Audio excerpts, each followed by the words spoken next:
ദൈവനാമം മഹത്വപ്പെടുമാറാട്ടെ. വീണ്ടും ഒരു പ്രാവശ്യം കൂടെ നമ്മൾക്ക് ഒരുമിച്ച് ഇപ്രകാരം ദൈവസന്നിധിയിൽ കടന്നു വരുവാനും ദൈവജനത്തിന് മുമ്പാകെ ആയിരിക്കുവാനും ദൈവം സഹായിച്ചു. അതുകൊണ്ട് ദൈവത്തെ സ്തുതിക്കുന്നു. കടന്നു വന്ന എല്ലാവരും പ്രിയപ്പെട്ടവരെ ഓർത്ത് ദൈവത്തെ സ്തുതിക്കുന്നു. ബൈബിൾ സർവേയില് കഴിഞ്ഞ ആഴ്ച യോഹന്നാന്റെ സുവിശേഷമാണ് ചിന്തിച്ചത്. ആ നില യോഹന്നാന്റെ സുവിശേഷം വരെയും നമുക്ക് ഒരുമിച്ച് ചിന്തിക്കുവാനായിട്ട് ദൈവം നമ്മെ സഹായിച്ചു. ഇന്ന് അടുത്ത പുസ്തകമായിട്ടുള്ള അപ്പോസ്തല പ്രവൃത്തികളിലേക്ക് നമുക്ക് കടക്കാം. നമ്മള് പുതിയ നിയമത്തിന്റെ ആമുഖം നമ്മൾ നോക്കിയപ്പോൾ നാം ചിന്തിക്കുകയുണ്ടായി 5 ചരിത്ര പുസ്തകങ്ങളാണ് പുതിയ നിയമത്തിലുള്ളത്. മത്തായി മുതൽ അപ്പോസ്തല പ്രവൃത്തികൾ വരെയുള്ള 5 പുസ്തകങ്ങൾ ചരിത്ര പുസ്തകങ്ങളാണ്. അതില് മത്തായി, മർക്കോസ്, ലൂക്കോസ്, യോഹന്നാൻ ഈ 4 പുസ്തകങ്ങൾ എന്ന് പറയുന്നത് കർത്താവ് യേശു ക്രിസ്തുവിന്റെ സുവിശേഷങ്ങളാണ്. അതായത് കർത്താവ് യേശു ക്രിസ്തുവിന്റെ ചരിത്രമാണ് ആ 4 പുസ്തകങ്ങളില് കാണുന്നത്. കഴിഞ്ഞ ദിവസങ്ങളിൽ അതാണ് ചിന്തിച്ചത്. യേശുക്രിസ്തുവിന്റെ ചരിത്രം ആണെങ്കിലും യേശുക്രിസ്തുവിന്റെ സമ്പൂർണമായിട്ടുള്ള ചരിത്രത്തിന് വിവരണമല്ല പുസ്തകങ്ങള് നൽകുന്നത്. നമുക്ക് ആവശ്യമായത് മാത്രം ദൈവാത്മാവ് നമുക്ക് നൽകിയിരിക്കുന്നു. അത് നമുക്ക് കഴിഞ്ഞ ദിവസങ്ങൾ ചിന്തിക്കുവാനായിട്ട് ദൈവം നമ്മെ സഹായിച്ചു. അപ്പോസ്തല പ്രവർത്തികൾ എന്ന് പറയുന്നത് അപ്പോസ്തല പ്രവർത്തികള് ആദിമ സഭയുടെ ചരിത്രമായിട്ടാണ് നമുക്ക് മനസ്സിലാക്കാനായിട്ട് സാധിക്കുന്നത്. അപ്പോസ്തല പ്രവർത്തികള് സുവിശേഷങ്ങളിൽ നിന്നും ലേഖനങ്ങളിലേക്കുള്ള ഒരു കവാടമാണ് അപ്പോസ്തല പ്രവർത്തികൾ. നമുക്ക് ആ നിലയിൽ പുതിയ നിയമത്തില് വളരെ പ്രാധാന്യമുള്ള ഒരു പുസ്തകമാണ് ഈ അപ്പോസ്തല പ്രവർത്തികളുടെ പുസ്തകം എന്ന് പറയുന്നത്. കാരണം സുവിശേഷങ്ങളിലെ കർത്താവിന്റെ പഠിപ്പിക്കലുകളും കർത്താവിന്റെ പ്രവർത്തനങ്ങളും നമുക്ക് കാണാനായിട്ട് സാധിക്കും സുവിശേഷങ്ങളില്. എന്നാൽ അപ്പോസ്തല പ്രവർത്തികൾ നാം കാണുന്നത് സഭയുടെ ഉത്ഭവം അല്ലെങ്കിൽ സഭയുടെ ആരംഭം, അതുപോലെ സഭയുടെ ആരംഭത്തിലുള്ള സഭയുടെ വളർച്ച ആ നിലയിൽ അപ്പോസ്തല പ്രവർത്തികൾ കാണുന്നുണ്ട്. അനേക ലേഖനങ്ങളുടെയും വേരാണ് അല്ലെങ്കിൽ അടിസ്ഥാനമാണ് അപ്പോസ്തല പ്രവർത്തികൾ എന്ന് പറയുന്നത്. പൗലോസിന്റെ മിക്കവാറും എല്ലാ ലേഖനങ്ങളും നമ്മൾ നോക്കുമ്പോൾ ആ ലേഖനം നാം പഠിക്കുമ്പോൾ നമുക്ക് അതിന്റെ പശ്ചാത്തലം അറിയുവാനായിട്ട് അപ്പോസ്തല പ്രവൃത്തികളിലേക്ക് കടന്നു വരേണ്ടുന്നത് വളരെ ആവശ്യമാണ്. അതുകൊണ്ട് ആ നിലയിൽ വളരെ പ്രാധാന്യമുള്ള ഒരു പുസ്തകമാണ് അപ്പോസ്തല പ്രവൃത്തി. അപ്പോസ്തല പ്രവൃത്തികൾ ഇല്ലാതെ നമുക്ക് ലേഖനങ്ങള് പഠിക്കുവാനായിട്ടും മനസ്സിലാക്കുവാനായിട്ടും സാധിക്കത്തില്ല. സഭയെക്കുറിച്ച് മനസ്സിലാക്കണമെങ്കിൽ അപ്പോസ്തല പ്രവൃത്തികളുടെ ആവശ്യമുണ്ട്. ആ നിലയിൽ വളരെ പുതിയ നിയമത്തിൽ വളരെ പ്രാധാന്യമുള്ള ഒരു പുസ്തകമായിട്ടാണ് അപ്പോസ്തല പ്രവൃത്തികൾ ആയിരിക്കുന്നത്. അത് മാത്രമല്ല, അപ്പോസ്തല പ്രവൃത്തികളിൽ നാം കാണുന്നത് കർത്താവിന്റെ പഠിപ്പിക്കലുകൾ, കർത്താവിന്റെ ഉപദേശങ്ങളാണ് നമുക്ക് സുവിശേഷങ്ങളിൽ നാം കാണുന്നത്. കർത്താവിന്റെ ജീവിതവും കർത്താവിന്റെ പഠിപ്പിക്കലുകളും സുവിശേഷങ്ങളിൽ നാം കാണുന്നുണ്ട്. എന്നാൽ അപ്പോസ്തലന്മാരും ആദിമ സഭയും ആ കർത്താവിന്റെ ഉപദേശങ്ങള്, കർത്താവിന്റെ പഠിപ്പിക്കലുകള് എങ്ങനെയാണ് പ്രാവർത്തികമാക്കിയത് എന്ന് അപ്പോസ്തല പ്രവൃത്തിയിലാണ് നാം കാണുന്നത്. അതുകൊണ്ട് ആ കർത്താവിന്റെ പഠിപ്പിക്കലുകൾ നമ്മുടെ ജീവിതത്തിൽ അല്ലെങ്കിൽ നമ്മുടെ സഭാ ജീവിതത്തിൽ നമ്മൾ പ്രാവർത്തികമാക്കുമ്പോൾ അതെങ്ങനെയാണ് ആദിമ സഭ പ്രാവർത്തികമാക്കിയത് എന്ന് അറിയുവാനായിട്ട് തീർച്ചയായിട്ടും അപ്പോസ്തല പ്രവൃത്തികൾ നാം മനസ്സിലാക്കേണ്ടത് വളരെ ആവശ്യമാണ്. ഉദാഹരണമായിട്ട് കർത്താവ് സ്നാനത്തെ കുറിച്ച് പറഞ്ഞു. കർത്താവ് പറഞ്ഞു, നിങ്ങൾ സകല ജാതികളെ ശിഷ്യരാക്കണം, അവരെ പിതാവിന്റെ പുത്രനെ പരിശുദ്ധാത്മാവിന്റെ നാമത്തിൽ സ്നാനപ്പെടുത്തണം. എന്നാൽ എങ്ങനെ സ്നാനപ്പെടുത്തേണ്ടത് അത് നമുക്ക് മനസ്സിലാണെങ്കിൽ അപ്പോസ്തല പ്രവൃത്തിയിലേക്ക് വരണം. അപ്പോസ്തല പ്രവൃത്തി 8-ാം അധ്യായത്തിൽ വരുമ്പോൾ ഫിലിപ്പോസ് എങ്ങനെയാണ് സ്നാനപ്പെടുത്തിയത് ആ ഒരു മാതൃക നമുക്ക് കാണാനായിട്ട് സാധിക്കും. ഇപ്പോൾ കർത്താവിന്റെ ഉപദേശങ്ങള് അതെങ്ങനെയാണ് ആദിമ സഭ അത് പ്രാവർത്തികമാക്കിയത്, അല്ലെങ്കിൽ ആദിമസഭ എങ്ങനെയാണ് അതനുസരിച്ചത്, അത് മനസ്സിലാക്കി അതുപോലെ ചെയ്യണമെങ്കിൽ അപ്പോസ്തല പ്രവൃത്തികൾ നമ്മൾ റെഫർ ചെയ്യേണ്ടത്, അപ്പോസ്തല പ്രവൃത്തികൾ മനസ്സിലാക്കേണ്ടത് ആവശ്യമാണ്. കർത്താവ് പറഞ്ഞു, ഞാൻ എന്റെ സഭയെ പണിയും, പാതാള ഗോപുരങ്ങൾ അതിനെ ജയിക്കില്ല. സഭയെ കുറിച്ച് കർത്താവ് ആ നിലയിൽ മത്തായിയുടെ സുവിശേഷം 16-ാം അധ്യായത്തിൽ പറയും. എന്നാൽ ആ സഭ എന്താണ്, ആ സഭ എങ്ങനെയാണ് ആരംഭിച്ചത്, സഭയുടെ വളർച്ച എപ്രകാരമാണ്, അതുമാത്രമല്ല സഭയിലെ അടിസ്ഥാന ഉപദേശങ്ങൾ എന്തെല്ലാമാണ്, ഇതൊക്കെ നമുക്ക് വ്യക്തമായിട്ട് മനസ്സിലാവുന്നത് അപ്പോസ്തല പ്രവൃത്തികളിലൂടെയാണ്. അപ്പോൾ സഭ എങ്ങനെയാണ് ഫങ്ഷൻ ചെയ്യേണ്ടത്, സഭ എങ്ങനെയാണ് മുമ്പോട്ട് പോകേണ്ടത്, അടിസ്ഥാന ഉപദേശങ്ങൾ, അതായത് അവന്റെ വാക്ക് കൈക്കൊണ്ടു സ്നാനമേറ്റു 3000-ഓളം പേർ അവരോട് ചേർന്നു. ആ സഭയിൽ ഉണ്ടായിരിക്കേണ്ടുന്ന കാര്യം നാം കാണുന്ന അവർ അപ്പോസ്തലന്മാർ ഉപദേശം കേട്ടു, കൂട്ടായ്മ ആചരിച്ചു, അപ്പം നുറുക്കി പ്രാർത്ഥന കഴിച്ചു. അപ്പോൾ സഭയിൽ എന്തൊക്കെയാണ് ഉണ്ടായിരിക്കേണ്ടത്, സഭ എങ്ങനെയാണ് മുമ്പോട്ട് പോകേണ്ടത്, ഇതെല്ലാം അറിയണമെങ്കിൽ അപ്പോസ്തല പ്രവർത്തനം നാം മനസ്സിലാക്കേണ്ടുന്നത് വളരെ ആവശ്യമാണ്. വളരെ ദുരുപദേശങ്ങള് ഈ അപ്പോസ്തല പ്രവൃത്തികളുടെ പഠനത്തോടനുബന്ധിച്ച് ഇന്ന് നമുക്ക് ക്രിസ്തീയ കോളത്തിൽ കാണാനായിട്ട് സാധിക്കും. അതുകൊണ്ട് ശരിയായിട്ടുള്ള നിലയിൽ അപ്പോസ്തല പ്രവൃത്തികൾ നാം മനസ്സിലാക്കേണ്ടുന്നത് വളരെ ആവശ്യമാണ്. ഈ അപ്പോസ്തല പ്രവൃത്തികളുടെ ലേഖകൻ എഴുത്തുകാരനാണ് ആരാണ് എന്നുള്ള പദത്തിലേക്ക് വരുമ്പോൾ നമുക്കറിയാം ലൂക്കോസ് ആണ് അപ്പോസ്തല പ്രവൃത്തികൾ എഴുതിയത്. ലൂക്കോസ് എഴുതിയ 2 പുസ്തകങ്ങളാണ് പുതിയ നിയമത്തിലുള്ളത്, ലൂക്കോസിന്റെ സുവിശേഷവും അപ്പോസ്തല പ്രവൃത്തികളും. അപ്പോൾ ലൂക്കോസ് ആണ് ഈ അപ്പോസ്തല പ്രവൃത്തികളും എഴുതിയത്. ഇതിന്റെ രണ്ടിന്റെ, ലൂക്കോസിന്റെയും അപ്പോസ്തല പ്രവൃത്തികളുടെയും ആ 2 പുസ്തകങ്ങൾ തുടങ്ങുന്നത് ഏതാണ്ട് ഒരേ നിലയിലാണ്. ലൂക്കോസിന്റെ സുവിശേഷം നാം പഠിച്ചപ്പോൾ നാം ചിന്തിച്ചതാണ്. ലൂക്കോസിന്റെ സുവിശേഷം 1-ാം അധ്യായം 1-2 വാക്യങ്ങള് നാം വായിക്കുന്നത്. ലൂക്കോസിന്റെ സുവിശേഷം 1-ാം അധ്യായം 1-2 വാക്യങ്ങൾ. ശ്രീമാനായ തെയോഫിലോസെ, ആദ്യം മുതൽ കണ്ട സാക്ഷികളും വചനത്തിന്റെ ശുശ്രൂഷകന്മാരുമായവർ നമ്മെ ഫലമേൽപ്പിച്ചതുപോലെ നമ്മുടെ പൂർണ്ണമായി പ്രമാണിച്ചു വരുന്ന കാര്യങ്ങളെ വിവരിക്കുന്ന ഒരു ചരിത്രം ചവപ്പാൻ പലരും തുനിഞ്ഞിരിക്കുകൊണ്ട് നിനക്ക് ഉപദേശം ലഭിച്ചിരിക്കുന്ന വാർത്തയുടെ നിശ്ചയം നീ അറിയേണ്ടതിന് അത് ക്രമമായി എഴുതുന്നത് നന്നെന്ന് ആദ്യം മുതൽ സകലവും സൂക്ഷ്മമായി പരിശോധിച്ചിട്ട് എനിക്ക് തോന്നിയിരിക്കുന്നു. ലൂക്കോസിന്റെ സുവിശേഷം അങ്ങനെയാണ് ആരംഭിക്കുന്നത്. അപ്പോസ്തല പ്രവൃത്തികളും അതുപോലെയാണ്. നമുക്ക് കാണുന്ന അപ്പോസ്തല പ്രവൃത്തികൾ ആരംഭിക്കുന്നത്, തെയോഫിലോസെ, ഞാൻ എഴുതിയ 1-ാമത്തെ ചരിത്രം, അത് ലൂക്കോസിന്റെ സുവിശേഷമാണ്. ഞാൻ എഴുതിയ 1-ാമത്തെ ചരിത്രം യേശു തെരഞ്ഞെടുത്ത അപ്പോസ്തലന്മാർക്ക് പരിശുദ്ധാത്മായ കൽപ്പന കൊടുത്തിട്ട് ആരോഹണം ചെയ്ത നാൾ വരെ അവൻ ചെയ്തും ഉപദേശിച്ചും തുടങ്ങിയ സകലത്തെയും കുറിച്ച് ആയിരുന്നല്ലോ. അപ്പോൾ ലൂക്കോസ് അപ്പോസ്തല പ്രവൃത്തി എഴുതുമ്പോൾ അത് തിയോഫിലോസിന് തന്നെയാണ് എഴുതുന്നത്. അത് മാത്രമല്ല, ആ ലൂക്കോസിന്റെ സുവിശേഷത്തെ പരാമർശിച്ചുകൊണ്ടാണ് ലൂക്കോസ് അപ്പോസ്തല പ്രവൃത്തികളും ആരംഭിക്കുന്നത് എന്ന് നമുക്ക് കാണാനായിട്ട് സാധിക്കും. ഈ ലൂക്കോസിനെ നാം കാണുന്നത് പൗലോസിന്റെ ഒരു സഹപ്രവർത്തകനായിട്ടും സഹയാത്രികനായിട്ടുമാണ് ലൂക്കോസിനെ നമുക്ക് മനസ്സിലാക്കാനായിട്ട് കാണാനായിട്ട് സാധിക്കും.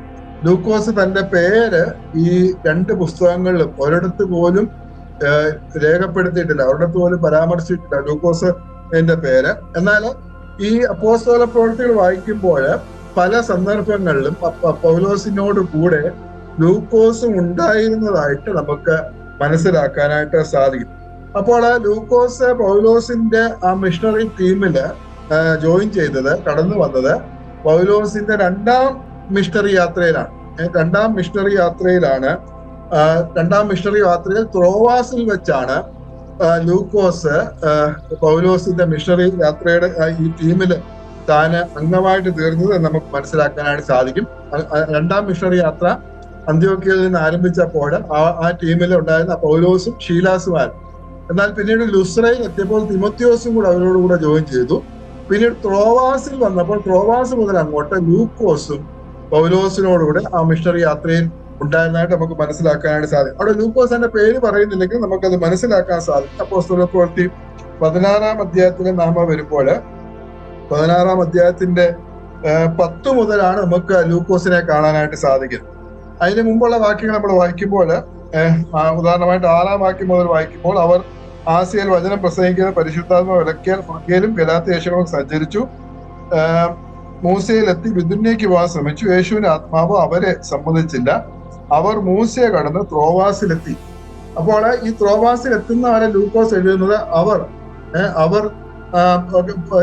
അവർ എന്നാണ് അവരെ സംബോധന ചെയ്തിരിക്കുന്നത്. എന്നാൽ പിന്നീട് 10-ൽ വരുമ്പോൾ നാം കാണുന്ന ഈ ദർശനം കണ്ടിട്ട് അവരോട് സുവിശേഷം അറിയിപ്പാൻ ദൈവം ഞങ്ങളെ വിളിച്ചിരിക്കുന്നു എന്ന് നിശ്ചയിച്ചു. ഞങ്ങൾ ഉടനെ മക്കദോന്യയ്ക്ക് പുറപ്പെടുവാൻ ശ്രമിച്ചു. അതായത് അവിടെ ഞങ്ങൾ എന്നാണ് പറയുന്നത്. അതായത് ഈ എഴുതുന്ന ആളും ലൂക്കോസും ആ ടീമില് ഉൾപ്പെട്ടിരുന്നു. അപ്പോൾ ത്രോവാസിൽ വെച്ചാണ് ലൂക്കോസ് ഈ പൗലോസിന്റെ 2-ാം മിഷണറി യാത്രയില് ഭാഗമായതും അവിടെ നിന്ന് മുമ്പോട്ട് മക്കദോന്യയ്ക്ക്, അതായത് ഫിലിപ്പിയയില് പോകുവാനും പ്രവർത്തിക്കുവാനായിട്ട് സാധിക്കും. പിന്നീട് നാം താഴോട്ട് വായിക്കുമ്പോൾ 11-ാം വാക്യത്തില് അങ്ങനെ ഞങ്ങൾ ത്രോവാസിൽ നിന്ന് കപ്പൽ നീക്കി.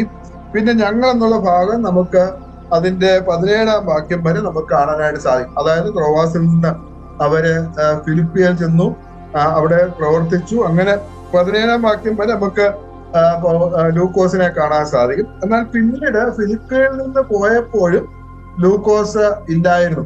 17-ാം അധ്യായം തുടങ്ങുന്നത് ഫിലിപ്പിയിൽ നിന്ന് പോകുമ്പോൾ അവിടെ നാം വായിക്കുന്നത്, അവർ അംബിപൊലീസിലും അപ്പൊലോനിയയിലും കൂടെ കടന്ന് തെസ്സലോനിക്കയിലെത്തി. പിന്നെയും അവർ എന്നാണ് നമുക്ക് കാണാനായിട്ട് സാധിക്കുന്നത്. അതായത് പൗലോസിന്റെ രണ്ടാം മിഷണറി യാത്രയില് റോവാസിൽ നിന്ന് ലൂക്കോസ് അവരോടുകൂടെ ചേർന്നു. അങ്ങനെ ലൂക്കോസ് ഫിലിപ്പിയിലെത്തി, ഈ ടീം ഫിലിപ്പിയിലെത്തി പ്രവർത്തിച്ചു. അതിനുശേഷം ബാക്കിയുള്ളവർ അവിടെ നിന്ന് പോയപ്പോൾ ലൂക്കോസ് അവിടെ ഫിലിപ്പിയില് താമസിച്ച് പ്രവർത്തിച്ചായിട്ട് നമുക്ക് മനസ്സിലാക്കാനായിട്ട് സാധിക്കും. പിന്നീട് 20-ാം അധ്യായത്തിലാണ് പൗലോസിനോട് കൂടെ ലൂക്കോസിനെ നമുക്ക് കാണാനായിട്ട് സാധിക്കുന്നത്. അവിടെ പൗലോസിന്റെ 3-ാം മിഷണറി യാത്രയിലാണ് അവിടെ നമുക്ക് ലൂക്കോസിനെ കാണാനായിട്ട് സാധിക്കും. പിന്നെ അവിടെ തൊട്ട് അങ്ങോട്ട് അവസാന അധ്യായം വരെയും ലൂക്കോസ് പൗലോസിനോട് കൂടെ ഉണ്ടായിരുന്നതായിട്ട് നമുക്ക് മനസ്സിലാക്കാനായിട്ട് സാധിക്കും. ആ നിലയിൽ ലൂക്കോസ് പൗലോസിന്റെ ഒരു സഹയാത്രികനായിരുന്നു. പിന്നീട് നാം ലൂക്കോസിനെ കുറിച്ച് മനസ്സിലാക്കുന്നത്, ലൂക്കോസ് ഒരു വൈദ്യനായിരുന്നു. He was a doctor. Lukose വൈദ്യനായ ലൂക്കോസ് എന്നാണ് ലൂക്കോസിനെ നാം കൊലോസ്യ ലേഖനം 4-ാം അധ്യായം 14-ാം വാക്യത്തിൽ കാണുന്നത്. കൊലോസ്യ ലേഖനം 4-ാം അധ്യായം 14-ാം വാക്യം വായിക്കാം. കൊലോസ്യർ 4:14.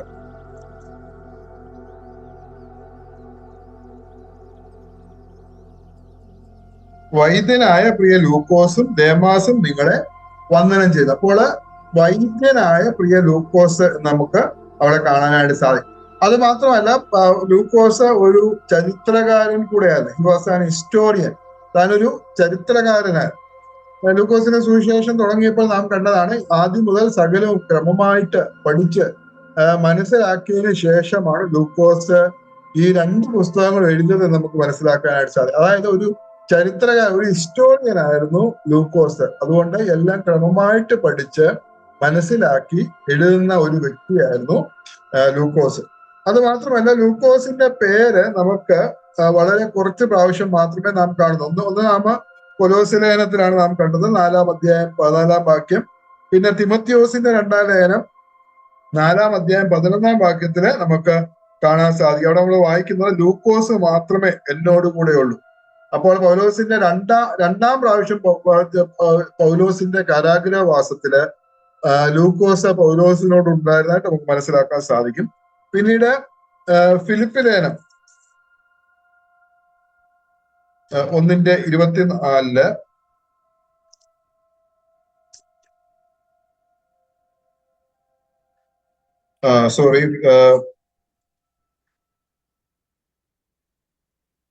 ഫിലേമോൻ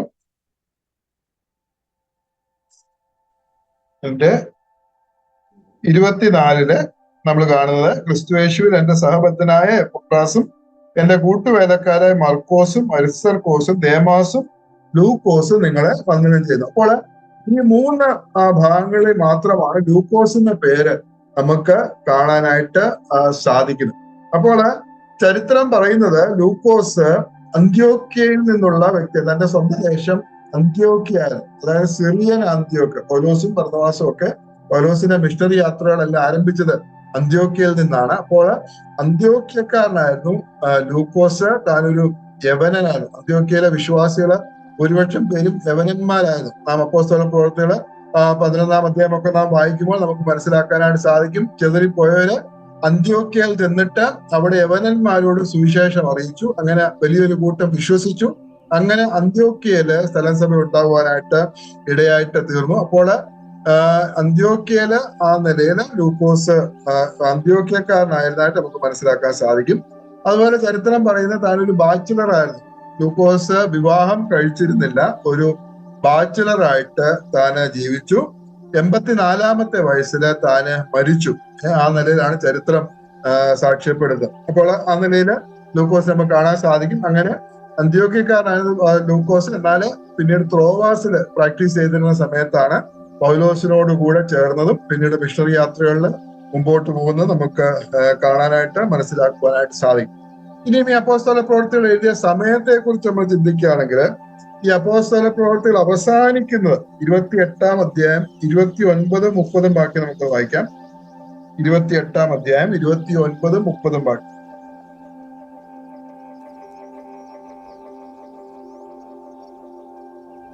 അവൻ കൂലിക്ക് വാങ്ങിയ വീട്ടിൽ 2 സംവത്സരം മുഴുവൻ പാർത്തു. തന്റെ അടുക്കൽ വരുന്നവരൊക്കെ കൈക്കൊണ്ട് പൂർണ്ണ പ്രാഗൽഭ്യത്തോടെ വിഘ്നം കൂടാതെ ദൈവരാജ്യം പ്രസംഗിച്ചും കർത്താവ് യേശുക്രിസ്തുവിനെ കുറിച്ച് ഉപദേശിച്ചും പോന്നു. പൗലോസ് റോമയിലെത്തി. അങ്ങനെ റോമയില് 2 വർഷം പൗലോസ് റോമിലായിരുന്നു. അവിടെ കാരാഗ്രഹവാസമായി. നമുക്ക് ആ കാര്യങ്ങൾ നമുക്ക് അറിയാവുന്നതാണ്. അപ്പോൾ ആ സമയത്ത് ലൂക്കോസും പൗലോസിനോട് കൂടെ ഉണ്ടായിരുന്നതായിട്ട് നമുക്ക് മനസ്സിലാക്കാം. അപ്പോൾ ആ ഒരു കാര്യം പറഞ്ഞുകൊണ്ട് പൗലോസ് റോമിലെത്തി കൂലിക്ക് വാങ്ങിയ വീട്ടില് 2 സംവത്സരം പാർത്തു. ആ കാര്യം പറഞ്ഞുകൊണ്ട് അപ്പോസ്തല പ്രവൃത്തികൾ അവിടെ അവസാനിക്കാൻ കാരണം ആ സമയത്ത് ലൂക്കോസ് അപ്പോസ്തല പ്രവൃത്തി എഴുതി എന്ന് നമുക്ക് മനസ്സിലാക്കാനായിട്ട് സാധിക്കും. നീറോ ചക്രവർത്തി മൂലമുള്ള ആ ഉപദ്രവം, ക്രിസ്തീയ സഭയ്ക്കെതിരായിട്ട് ഉപദ്രവം ആരംഭിച്ചത് AD 64-ലാണ്. എന്നാൽ AD 64-ന് മുമ്പാണ് ലൂക്കോസ് ഇത് എഴുതിയത്. കാരണം അതിനെക്കുറിച്ചുള്ള ആ പീഡനത്തെ കുറിച്ചുള്ള യാതൊരു പരാമർശവും അപ്പോസ്തല പ്രവർത്തനം നമ്മൾ കാണുന്നില്ല. അത് മാത്രമല്ല AD 70 യെരുശലേം നഗരം തകർക്കപ്പെട്ടു, യെരുശലേം ദേവാലയം തകർക്കപ്പെട്ടു. എന്നാൽ അതിനെക്കുറിച്ച് നമുക്ക് അപ്പോസ്തല പ്രവർത്തനം നമുക്ക് കാണാൻ സാധിക്കുന്നില്ല. അതിനുശേഷമാണ് ലൂക്കോസ് ഇത് എഴുതിയെങ്കിൽ ഒരു ചരിത്രകാരനായ ലൂക്കോസ് ഒരിക്കലും അത് വിട്ടുകളയത്തില്ല. അതുകൊണ്ട് അതിനു മുമ്പാണ് അത് എഴുതിയത് എന്ന് നമുക്ക് മനസ്സിലാക്കാനായിട്ട് സാധിക്കും. അത് മാത്രമല്ല പൗലോസിന്റെ 2 വർഷത്തെ റോമൻ കാരാഗ്രഹവാസം അത് പറഞ്ഞുകൊണ്ടാണ് ലൂക്കോസ് അപ്പോസ്തല പ്രവൃത്തികളെ അവസാനിപ്പിക്കുന്നത്. എന്നാൽ പിന്നീട് ചരിത്രം നാം മനസ്സിലാക്കുമ്പോൾ നമുക്ക് മനസ്സിലാവുന്നത് പൗലോസ് 1ാമത്തെ കാരാഗ്രഹവാസത്തിന് ശേഷം പൗലോസിന് അവിടെ നിന്ന് മോചനം ലഭിച്ചു. പിന്നീട് പൗലോസ് പിന്നെ യാത്ര നടത്തി സുവിശേഷം പ്രസംഗിച്ചു. എന്നാൽ പിന്നീട് 2ാമത് പൗലോസ് പിടിക്കപ്പെട്ടു. റോമിലെ 2ാമത് കാരാഗ്രഹവാസം അനുഭവിച്ചു. അതിനുശേഷം അതിനെ തുടർന്ന് താന് പൗലോസ് രക്തസാക്ഷിയായിട്ട് തിരിയാണ് ഉണ്ടായത്. അപ്പോൾ 1ാം കാരാഗ്രഹവാസത്തെ കുറിച്ച് പറഞ്ഞാണ് ലൂക്കോസ് ഇത് അവസാനിപ്പിക്കുന്നത്. പിന്നീട് തുടർന്നുള്ള പൗലോസിന്റെ വിടുതലോ അല്ലെങ്കിൽ അതിനുശേഷമുള്ള പ്രവർത്തനങ്ങളെ കുറിച്ചോ 2ാമത് കാരാഗ്രഹത്തിലായ കാര്യമോ പൗലോസിന്റെ മരണമോ ഒന്നും പറയാതെ ലൂക്കോസ് അവിടെ വെച്ച് അവസാനിപ്പിക്കുന്നതിൽ നിന്ന് നമുക്ക് മനസ്സിലാക്കുന്ന കാര്യം ആ സമയത്താണ്. അതായത് പൗലോസ് റോമിലെ കാരാഗ്രഹത്തിലായിരുന്നു, 2 വർഷം കാരാഗ്രഹത്തിലായിരുന്ന സമയത്ത് ലൂക്കോസും പൗലോസിനോടുകൂടി ഉണ്ടായിരുന്നു. നാം കൊലോസ് ലേഖനവും ഫിലേമോന്റെ ലേഖനവും ഒക്കെ വായിച്ചപ്പോൾ നമുക്ക് മനസ്സിലാക്കാനായിട്ട് സാധിക്കും. ലൂക്കോസ് പൗലോസിനോടുകൂടി അന്നേരം ഉണ്ടായിരുന്നതായിട്ട് നമുക്ക് മനസ്സിലാക്കാനായിട്ട് സാധിക്കും. അപ്പോൾ ആ സമയത്താണ് ലൂക്കോസ് ഈ അപ്പോസ്തല പ്രവൃത്തികൾ എഴുതിയത് എന്ന് നമുക്ക് മനസ്സിലാക്കാനായിട്ട് സാധിക്കും. AD 61-ലാണ് പൗലോസ് റോമിലേക്ക് വന്നത്. കാരാഗ്രഹവാസത്തിനായിട്ട് പൗലോസ് റോമിലേക്ക് വന്നത് AD 61-ലാണ്. പിന്നെ 2 വർഷം റോമിൽ താമസിച്ചു. AD 61 മുതൽ AD 63 വരെ റോമിലായിരുന്നു. അതുകൊണ്ട് ആ കാലഘട്ടത്തിലാണ് ലൂക്കോസ് ഇത് എഴുതിയത്. AD 61-നും AD 63-നും ഇടയിലുള്ള സമയത്താണ് ലൂക്കോസ് അപ്പോസ്തല പ്രവൃത്തികൾ എഴുതിയത് എന്ന് നമുക്ക് മനസ്സിലാക്കാനായിട്ട് സാധിക്കും. അതുകൊണ്ട് ആ സമയത്താണ് ലൂക്കോസ് ഈ അപ്പോസ്തല പ്രവൃത്തികൾ എഴുതിയത്. ഇനിയും ഇതിന്റെ ഈ അപ്പോസ്തല പ്രവൃത്തികളുടെ വിഷയത്തെ കുറിച്ച് നമ്മൾ ചിന്തിക്കുകയാണെങ്കിൽ നാം ചിന്തിച്ചതുപോലെ സുവിശേഷങ്ങൾ എന്ന് പറയുന്നത് കർത്താവ് യേശുക്രിസ്തുവിന്റെ ചരിത്രമാണ്. യേശുക്രിസ്തുവിന്റെ ചരിത്രമാണ് നമ്മൾ സുവിശേഷങ്ങളിൽ കാണുന്നത്. എന്നാൽ അപ്പോസ്തല പ്രവൃത്തികളിൽ നാം കാണുന്നത് ആദിമ സഭയുടെ ചരിത്രമാണ്. സഭയുടെ തുടക്കവും ആരംഭവും പിന്നീട് ആദിമ സഭയുടെ ചരിത്രവുമാണ് നാം അപ്പോസ്തല പ്രവൃത്തികളിൽ നാം കാണുന്നത്. ചില വേദപണ്ഡിതന്മാര് ഈ പുസ്തകത്തെ വിളിക്കുന്നത് പരിശുദ്ധാത്മാവിന്റെ പ്രവർത്തനങ്ങൾ എന്നാണ്. അപ്പോസ്തലന്മാരുടെ പ്രവർത്തനങ്ങളാണ് ആദിമസഭയുടെ പ്രവർത്തനങ്ങളാണെങ്കിലും ഇത് യഥാർത്ഥത്തിൽ പരിശുദ്ധാത്മാവിന്റെ പ്രവർത്തനമാണ്. പരിശുദ്ധാത്മാവാണല്ലോ പ്രവർത്തിക്കുന്നത്. അതുകൊണ്ട് പരിശുദ്ധാത്മാവിന്റെ പ്രവർത്തനമാണ് ഈ അപ്പോസ്തല പ്രവൃത്തിയുടെ പ്രകടമായിട്ട് നാം കാണും. അതുകൊണ്ട് ഇതിനെ പരിശുദ്ധാത്മാവിന്റെ പ്രവർത്തനങ്ങൾ എന്ന് ചില വേദപണ്ഡിതന്മാര് വിളിക്കുന്നുണ്ട്. ചിലർ ഇതിനെക്കുറിച്ച് അഭിപ്രായപ്പെടുന്നത് ആദിമ സഭയുടെ പ്രവർത്തികൾ എന്നാണ്. അങ്ങനെ പല നിലയിൽ നമുക്ക് അപ്പോസ്തല പ്രവൃത്തികൾ നമുക്ക് മനസ്സിലാക്കാനായിട്ട് സാധിക്കും. അപ്പോസ്തല പ്രവൃത്തികളെന്നും ആദിമ സഭയുടെ പ്രവൃത്തികളെന്നും അല്ലെങ്കിൽ പരിശുദ്ധാത്മാവിന്റെ പ്രവർത്തനങ്ങളെന്നും ഒക്കെ നമുക്ക് ആ നിലയിൽ അപ്പോസ്തല പ്രവൃത്തികൾ നമുക്ക് മനസ്സിലാക്കാനായിട്ട് സാധിക്കും. അപ്പോസ്തല പ്രവൃത്തികൾ, ആക്ട്സ് ഓഫ് ദ അപ്പോസ്റ്റൽസ്, അപ്പോസ്തല പ്രവൃത്തികൾ എന്നാണ് ഇതിന്റെ പേര് നാം കാണുന്നതെങ്കിലും എല്ലാ അപ്പോസ്തലന്മാരെയും അല്ലെങ്കിൽ എല്ലാ അപ്പോസ്തലന്മാരുടെ പ്രവൃത്തികളും നാം ഈ പുസ്തകത്തിൽ നാം കാണുന്നില്ല. പ്രധാനമായിട്ടും 2 അപ്പോസ്തലന്മാരെ മാത്രമേ നാം ഇതിൽ കാണുന്നുള്ളൂ, പത്രോസും പൗലോസും. മറ്റു പലരെയും, അത് യാക്കോബിനെ യോഹന്നാനെയും ഒക്കെ നാം കാണുന്നുണ്ടെങ്കിലും പ്രധാനമായിട്ട് ഈ 2 പേരെയാണ് നമ്മൾ കാണുന്നത്. പത്രോസിന്റെയും പൗലോസിനെയും അവരുടെ പ്രവർത്തനങ്ങളാണ് നാം അപ്പോസ്തല പ്രവൃത്തികളിൽ നാം കാണുന്നത്. ആദ്യത്തെ 1 മുതൽ 12 വരെയുള്ള അധ്യായങ്ങളില് പത്രോസിന്റെ പ്രവൃത്തികള്, സ്തേഫാനോസിന്റെ പ്രവൃത്തികള്, ഫിലിപ്പോസിന്റെ പ്രവൃത്തികള് ഒക്കെ നാം കാണുന്നു 1 മുതൽ 12 വരെയുള്ള അധ്യായങ്ങളില്. പിന്നീട് 13 മുതൽ 28 വരെയുള്ള അധ്യായങ്ങളില് പ്രധാനമായിട്ടും പൗലോസിന്റെ പ്രവൃത്തികളാണ് നമുക്ക് കാണാനായിട്ട് സാധിക്കും. അതുകൊണ്ട് പത്രോസിന്റെയും പൗലോസിന്റെയും പ്രവർത്തനങ്ങളാണ് മെയിനായിട്ട് പ്രധാനമായിട്ടും അപ്പോസ്തല പ്രവൃത്തികളിൽ വിവരിച്ചിരിക്കുന്നത്. മറ്റ് അപ്പോസ്തലന്മാരെ കുറിച്ചുള്ള കാര്യങ്ങള് ഇതില് പറഞ്ഞിട്ടില്ല. എന്നാൽ അവരെല്ലാവരും പല സ്ഥലങ്ങളിൽ കർത്താവിന്റെ വേലയിലായിരുന്നു.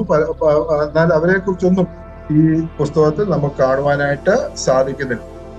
ഇനിയും ഈ പുസ്തകത്തിന്റെ ഒരു ഔട്ട്ലൈൻ, രൂപരേഖ നാം ചിന്തിക്കുകയാണെങ്കിൽ, ഇതിന്റെ ഔട്ട്ലൈൻ നാം ചിന്തിക്കുകയാണെങ്കിൽ, അപ്പോസ്തല പ്രവൃത്തികളുടെ പുസ്തകം നമുക്ക് അപ്പോസ്തല പ്രവൃത്തി 1-ാം അധ്യായം 18-ാം അധ്യായത്തിന്റെ അടിസ്ഥാനത്തിൽ നമുക്കിത് വിഭജിക്കുവാനായിട്ട് സാധിക്കും. 1-ാം അധ്യായം അതിന്റെ 8-ാം വാക്യം, 1-ാം അധ്യായം 8-ാം വാക്യം വായിക്കാം. അപ്പോസ്തല പ്രവൃത്തി 1-ാം അധ്യായം 8-ാം വാക്യം.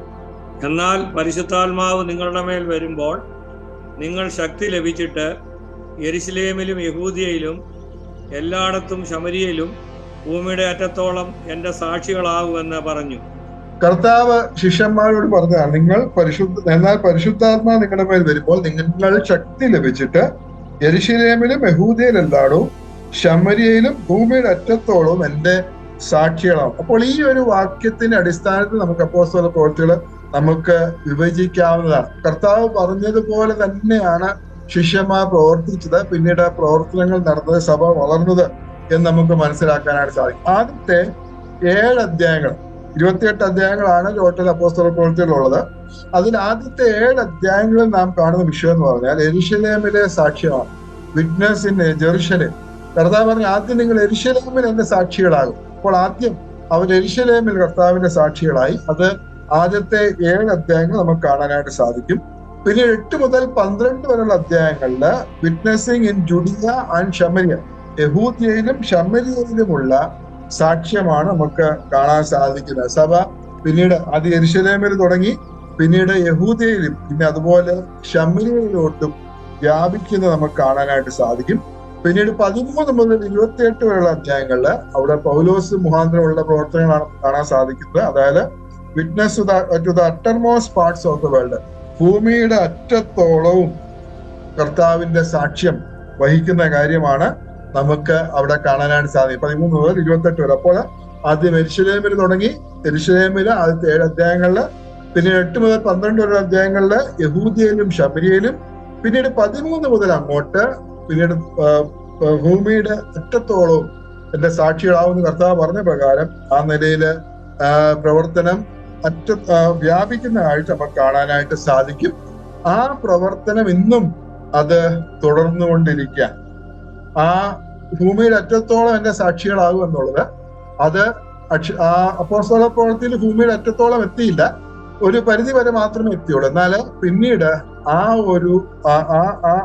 ഒരു പ്രവർത്തനം, ആ ഒരു മിഷൻ അതിന്നും അത് തുടർന്നുകൊണ്ടിരിക്കുകയാണ് നമുക്ക് മനസ്സിലാക്കാനായിട്ട് സാധിക്കും. കർത്താവിന്റെ വരവ് വരെയും അത് തുടർന്നുകൊണ്ടേ ഇരിക്കും. അതുകൊണ്ടാണ് അപ്പോസ്തല പ്രവൃത്തികൾക്കൊരു കൺക്ലൂഷൻ നാം കാണാത്തത്. നാം അതിന്റെ അവസാന വാക്യം നമ്മൾ വായിച്ചതാണ്. പൗലോസിന്റെ ഒന്നാം കാരാഗ്രഹവാസം പറഞ്ഞുകൊണ്ട് അപ്പോസ്തല പ്രവൃത്തികൾ അങ്ങനെ അങ്ങ് അവസാനിക്കുക. 30-ാം വാക്യത്തില് 28-ന്റെ 29-30 നമ്മൾ വായിക്കുന്നത്, അവൻ കൂലിക്ക് വാങ്ങിയ വീട്ടിൽ 2 സംവത്സരം മുഴുവനും പാർത്തു.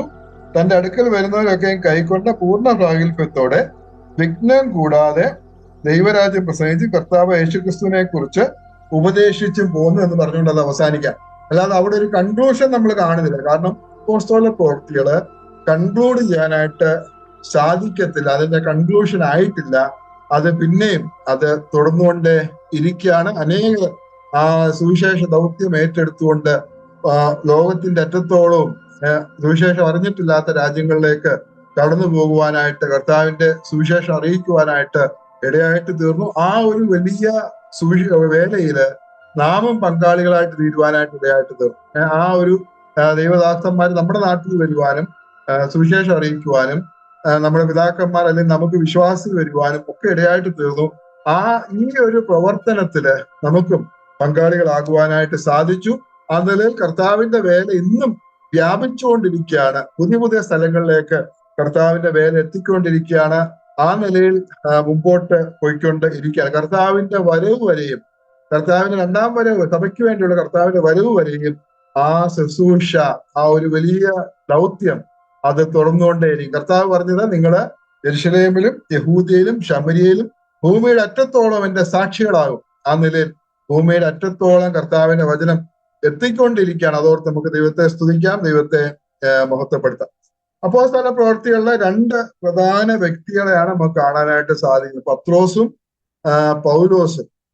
അതില് പത്രോസിനെ ദൈവം ഉപയോഗിച്ചത് പ്രധാനമായിട്ടും യഹൂദന്മാരുടെ ഇടയിലുള്ള സാക്ഷ്യത്തിന് വേണ്ടിയാണ്. യഹൂദന്മാരുടെ അപ്പോസ്തലനായിരുന്നു പത്രോസ്. യഹൂദന്മാരുടെ ഇടയിലുള്ള സാക്ഷ്യത്തിനാണ് കർത്താവ് പത്രോസിനെ പ്രധാനമായിട്ട് ഉപയോഗിച്ചത്. അന്യജാതികളുടെ ഇടയിലും പത്രോസ് പോകുന്നുണ്ട്, എന്നാൽ പ്രധാനമായിട്ടും ഉപയോഗിച്ചത് യഹൂദന്മാരുടെ ഇടയിലാണ്.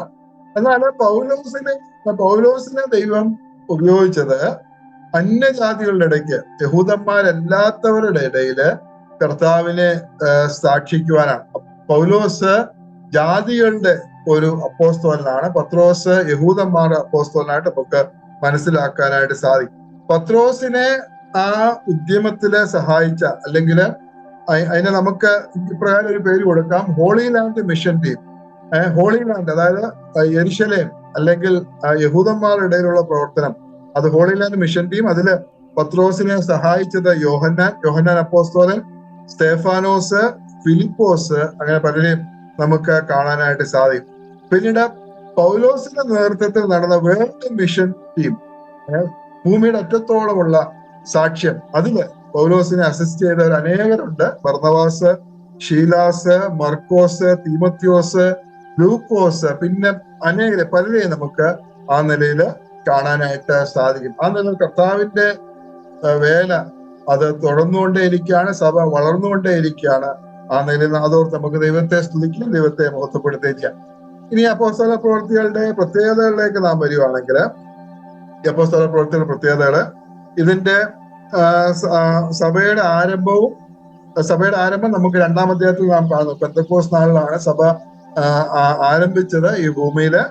പെന്തക്കോസ്ത് നാളിൽ പരിശുദ്ധാത്മാവിന്റെ ആഗമനം, പരിശുദ്ധാത്മാവ് ഈ ഭൂമിയിലേക്ക് വന്നു. പിന്നീട് ദൈവസഭ ആരംഭിക്കുന്ന, പെന്തക്കോസ്ത് നാളിൽ ദൈവസഭ ആരംഭിക്കുന്ന നമുക്ക് കാണാനായിട്ട് സാധിക്കും.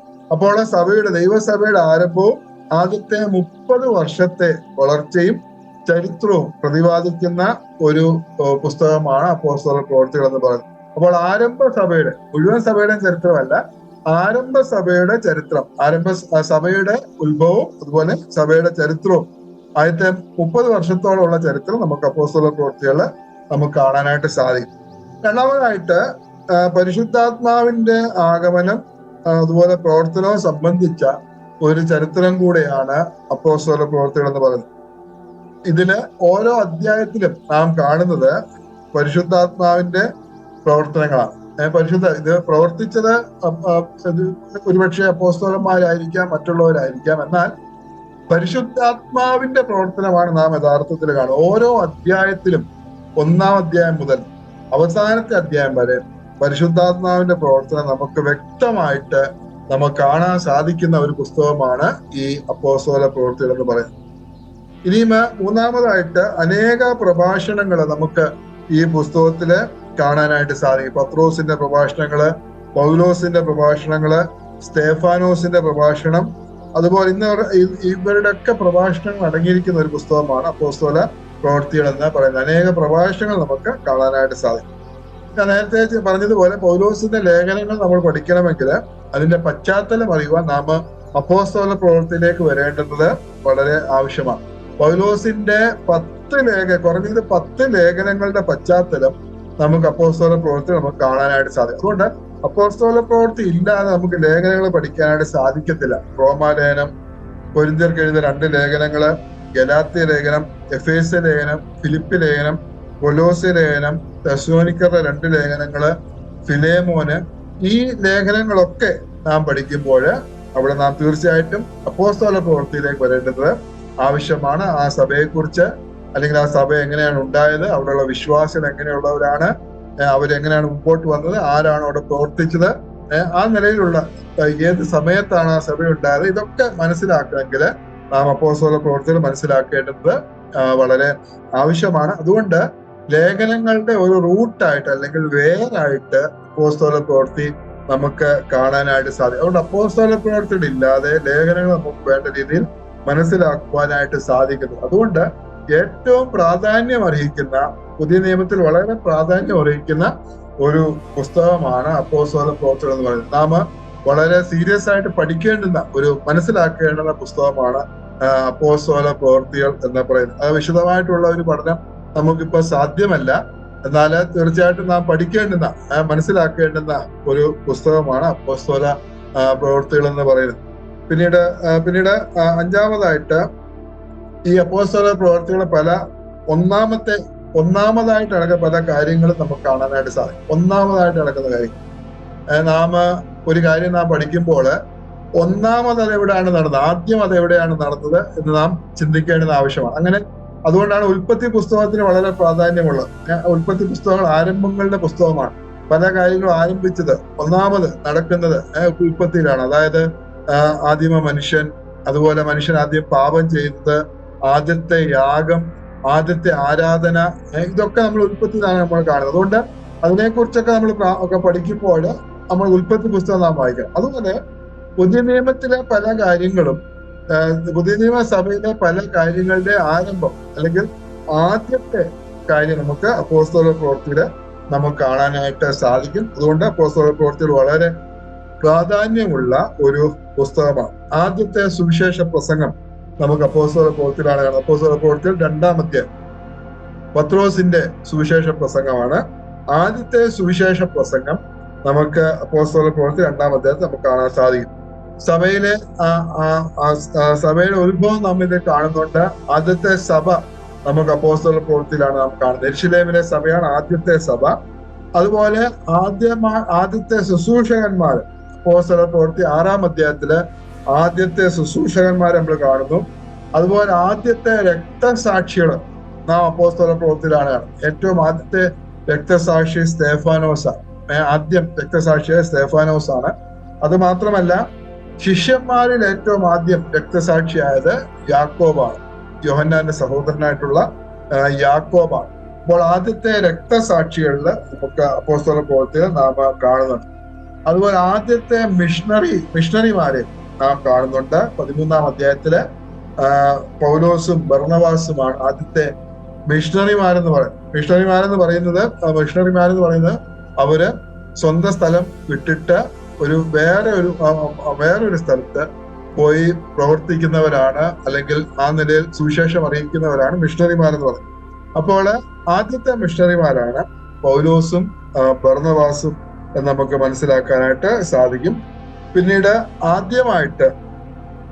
ആദ്യമായിട്ട് വിശ്വാസികളെ ക്രിസ്ത്യാനികളെന്ന് വിളിച്ചത് നാം കാണുന്നുണ്ട്. അപ്പോസ്തല പ്രവൃത്തിയിൽ 11-ാം അധ്യായം 26-ാം വാക്യത്തിൽ അന്ത്യോക്യയിൽ വെച്ച് അവർക്ക് ക്രിസ്ത്യാനികൾ എന്നുള്ള പേര് ഉണ്ടായി. അപ്പോൾ ആദ്യമായിട്ട് ക്രിസ്ത്യാനികൾ എന്ന പേര് ലഭിച്ചത് നമുക്ക് അപ്പോസ്തല പ്രവൃത്തിയിലാണ് നമുക്ക് കാണാനായിട്ട് സാധിക്കും. ആ നിലയിൽ അനേക ആരംഭങ്ങളുടെ അല്ലെങ്കിൽ ഒന്നാം കാര്യങ്ങളുടെ ഒരു പുസ്തകമായിട്ട് നമുക്ക് അപ്പോസ്തല പ്രവൃത്തികൾ നമുക്ക് കാണാനായിട്ട് സാധിക്കും. ഇനിയും 6-ാമതായിട്ട് അപ്പോസ്തല പ്രവൃത്തിയുടെ ഒരു വലിയ പ്രത്യേകത എന്ന് പറഞ്ഞാല് പ്രാർത്ഥനയ്ക്ക് വലിയ ഊന്നൽ നൽകിയിരിക്കുന്ന ഒരു പുസ്തകമാണ് അപ്പോസ്തല പ്രവൃത്തികൾ. പ്രാർത്ഥനയ്ക്ക് വലിയ ഊന്നൽ ഈ പുസ്തകത്തിൽ നൽകിയിട്ടുണ്ട്. മിക്കവാറും എല്ലാ അധ്യായങ്ങളിലും പ്രാർത്ഥനയെക്കുറിച്ചും പ്രാർത്ഥനയ്ക്ക് ലഭിച്ച ഉത്തരത്തെ കുറിച്ച് നമുക്ക് കാണാനായിട്ട് സാധിക്കും. ചില വാക്യങ്ങൾ നമുക്ക് പെട്ടെന്ന് വായിക്കാം. 1-ാം അധ്യായം 14-ാം വാക്യം. 1-ാം അധ്യായം. തിരിവുകാരനായ ശിമോൻ, യാക്കോബിന്റെ മകനായ യൂദ, ഇവർ എല്ലാവരും സ്ത്രീകളോടും യേശുവിന്റെ അമ്മയായ മറിയയോടും അവന്റെ സഹോദരന്മാരോടും കൂടെ ഒരുമനപ്പെട്ട് പ്രാർത്ഥന കഴിച്ചു പോന്നു. അവര് പ്രാർത്ഥന കഴിച്ചു പോന്നു നമുക്ക് കാണാൻ സാധിക്കും. പിന്നീട് 2-ാം അധ്യായം അതിന്റെ 42-ാം വാക്യം.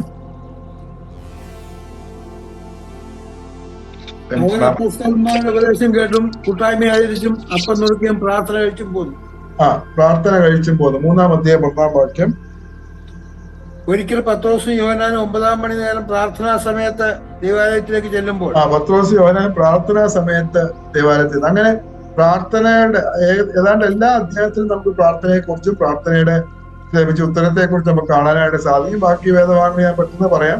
ആർക്കെങ്കിലും എഴുതാണെങ്കിൽ എഴുതാം. 4-ാം അധ്യായം 26-ാം വാക്യം, 6-ാം അധ്യായം 4-ാം വാക്യം, 7-ാം അധ്യായം 60-ാം വാക്യം, 8-ാം അധ്യായം 15-ാം വാക്യം, 9-ാം അധ്യായം 11-ാം വാക്യം, 10-ാം അധ്യായം 2-ാം വാക്യം, 11-ാം അധ്യായം 5-ാം വാക്യം, 12-ാം അധ്യായം 5-ാം വാക്യം, 13-ാം അധ്യായം 3-ാം വാക്യം, 14-ാം അധ്യായം 23-ാം വാക്യം, 16-ാം അധ്യായം 13-ാം വാക്യം, 20-ാം അധ്യായം 36-ാം വാക്യം, 21-ാം അധ്യായം 6-ാം വാക്യം, 22-ന്റെ 17, 27-ന്റെ 35, 28-ന്റെ 15. ഈ സ്ഥലങ്ങളെല്ലാം നമുക്ക് പ്രാർത്ഥനയെ കുറിച്ച് കാണാനായിട്ട് സാധിക്കും. അന്നേരം പ്രാർത്ഥനയ്ക്ക് വലിയ ഊന്നല് പ്രാധാന്യം കൊടുക്കുന്ന ഒരു പുസ്തകമാണ് അപ്പോസ്തല പ്രവൃത്തികൾ എന്ന് പറയുന്നത്. ഇനി അപ്പോസ്തല പ്രവൃത്തിയിലെ പ്രധാന അധ്യായം ഏതാണെന്ന് ചോദിച്ചാൽ തീർച്ചയായിട്ടും 2-ാം അധ്യായമാണ്. 2-ാം അധ്യായം പെന്തക്കോസ്ത് നാളില് പരിശുദ്ധാത്മാവ് കർത്താവ് ശിഷ്യന്മാരോട് പറഞ്ഞു, നിങ്ങൾക്കിനിയും ഏറെ നാൾ കഴിയും മുമ്പേ നാം അവിടെ കാണുന്നുണ്ട്. 1-ാം അധ്യായം 5-ാം വാക്യത്തിൽ കർത്താവ് പറഞ്ഞു, യോഹന്നാൻ വെള്ളം കൊണ്ട് സ്നാനം കഴിപ്പിച്ചു, നിങ്ങൾക്കും ഇനി ഏറെ നാൾ കഴിയും മുമ്പ് പരിശുദ്ധാത്മാവ് കൊണ്ട് സ്നാനം ലഭിക്കും എന്ന് പറഞ്ഞു. കർത്താവ് പറഞ്ഞതുപോലെ പരിശുദ്ധാത്മാ സ്നാനം അവർക്ക് ലഭിച്ചു. 2-ാം അധ്യായത്തില് പെന്തക്കോസ്ത് നാളില് അവര് കൂടിയിരുന്നപ്പോൾ പരിശുദ്ധാത്മാവ് സകല മഹത്വത്തോടും കൂടെ സകല ആഡംബരത്തോടും കൂടെ പരിശുദ്ധാത്മാ ഈ ഭൂമിയിലേക്ക് വരികയും അതിനെ തുടർന്നുണ്ടായ കാര്യങ്ങളൊക്കെ നമുക്ക് 2-ാം അധ്യായത്തിൽ കാണാനായിട്ട് സാധിക്കും. അവിടെ സഭ അവിടെ ആരംഭിക്കുന്നത് നമുക്ക് കാണാൻ സാധിക്കും. അവിടെ 2-ാം അധ്യായം 41 വാക്യങ്ങളിൽ അവന്റെ വാക്ക് കൈക്കൊണ്ട സ്നാനമേറ്റു. അന്ന് 3000-ഓളം പേർ അവരോട് ചേർന്നു. അവർ അപ്പോസ്തലന്മാർ ഉപദേശം കേട്ടും കൂട്ടായ്മ ആചരിച്ചും അപ്പം നുറുക്കിയും പ്രാർത്ഥന കഴിച്ചും പോന്നു. അപ്പോൾ കർത്താവ് പറഞ്ഞു, നിങ്ങൾക്ക് ഇനി ഏറെ നാൾ കഴിയും മുമ്പേ പരിശുദ്ധാത്മാ സ്നാനം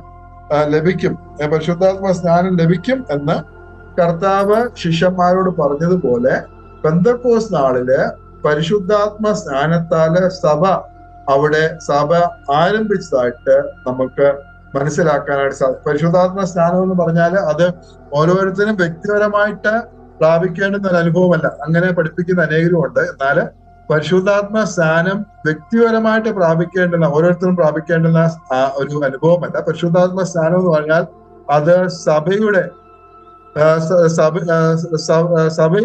ആരംഭമാണ്. പരിശുദ്ധാത്മ സ്നാനത്താൽ ദൈവസഭ അവിടെ ഉണ്ടായതായിട്ട് 2-ാം അധ്യായത്തിൽ നമുക്ക് മനസ്സിലാക്കാനായിട്ട് സാധിക്കും. പരിശുദ്ധാത്മ സ്നാനം എന്ന് പറഞ്ഞാൽ ഒരു ചരിത്ര സംഭവമാണ്.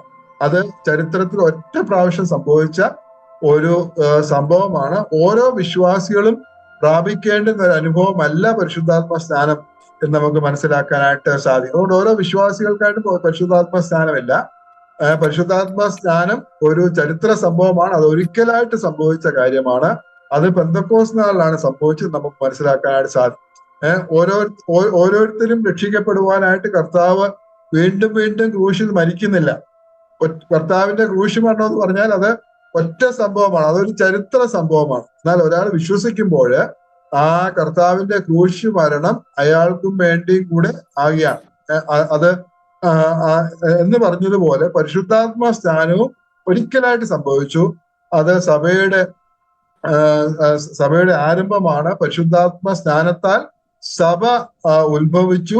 പിന്നീട് ഒരു വ്യക്തി കർത്താവിൽ വിശ്വസിക്കുമ്പോൾ കർത്താവ് എന്ത് ചെയ്യുന്നു? ആ വ്യക്തിയെ ആ പരിശുദ്ധാത്മ സ്നാനത്തിൽ പങ്കാളിയായിട്ട് തീർക്കുന്നു. അതായത് സഭയോട് ചേർക്കുന്നു. അത് നമുക്ക് മനസ്സിലാക്കുവാനായിട്ട് സാധിക്കും. ഇപ്പോൾ ആ നിലയിൽ പരിശുദ്ധാത്മ സ്നാനം, പരിശുദ്ധാത്മാവ് ഈ ഭൂമിയിലേക്ക് വന്നത് സഭ, ദൈവസഭ സ്ഥാപിതമായത് നമുക്ക് 2-ാം അധ്യായത്തിൽ കാണാനായിട്ട് സാധിക്കും. ഇനി പ്രധാന വാക്യങ്ങൾ എന്ന് പറയുന്നത് നമ്മൾ ആദ്യം നാം വായിച്ചതുപോലെ 8-ാം വാക്യം, എന്നാൽ പരിശുദ്ധാത്മാവ് നിങ്ങളുടെ മേൽ വരുമ്പോൾ നിങ്ങൾ ശക്തി ലഭിച്ചിട്ട് യെരൂശലേമിലും യഹൂദയിലെല്ലായിടവും ശമരിയയിലും ഭൂമിയുടെ അറ്റത്തോളവും എന്റെ സാക്ഷികളാകും എന്ന് പറഞ്ഞു. അപ്പോൾ ഇത് ഈ നിലയിൽ കർത്താവ് പറഞ്ഞതുപോലെ പരിശുദ്ധാത്മ നിങ്ങളുടെ മേൽ വരും, നിങ്ങൾ ശക്തി ലഭിക്കും, എന്നിട്ട് യെരൂശലേമിലും യഹൂദയിലെല്ലായിടവും ശമരിയയിലും ഭൂമിയുടെ അറ്റത്തോളം എന്റെ സാക്ഷികളാകും. അങ്ങനെ പരിശുദ്ധാത്മാവ് വരുന്നവരെ നിങ്ങൾ ഒന്നും ചെയ്യണ്ട, നിങ്ങൾ പരിശുദ്ധാത്മാവിന് വേണ്ടി കാത്തിരിക്കണം. അതിന്റെ നമുക്ക് അവിടെ കാണാനായിട്ട് സാധിക്കും. എന്നാല് പരിശുദ്ധാത്മാവ് വന്നാല് നിങ്ങൾ എന്ത് ചെയ്യണം? വരുമ്പോൾ നിങ്ങൾക്ക് ശക്തി ലഭിക്കും, എന്നിട്ട് നിങ്ങൾ എന്റെ സാക്ഷികളായിട്ട് തീരും. അത് കർത്താവ് അവിടെ പറയുന്നുണ്ട്. അപ്പോൾ 4-ാം വാക്യത്തിൽ നമ്മൾ വായിക്കുന്നത്, നിങ്ങൾ യെരൂശലേമിൽ നിന്ന് വാങ്ങിപ്പോകാതെ എന്നോട് കേട്ട പിതാവിന്റെ വാഗ്ദത്തത്തിനായി കാത്തിരിക്കണം. അപ്പോൾ പരിശുദ്ധാത്മാവിന് വേണ്ടി കാത്തിരിക്കണം. പരിശുദ്ധാത്മാവ് വരും. പരിശുദ്ധാത്മാവ് വരുന്നത് വരെ നിങ്ങൾ പരിശുദ്ധാത്മാവിന് വേണ്ടി കാത്തിരിക്കണമെന്ന് അവിടെ കർത്താവ് പറഞ്ഞു.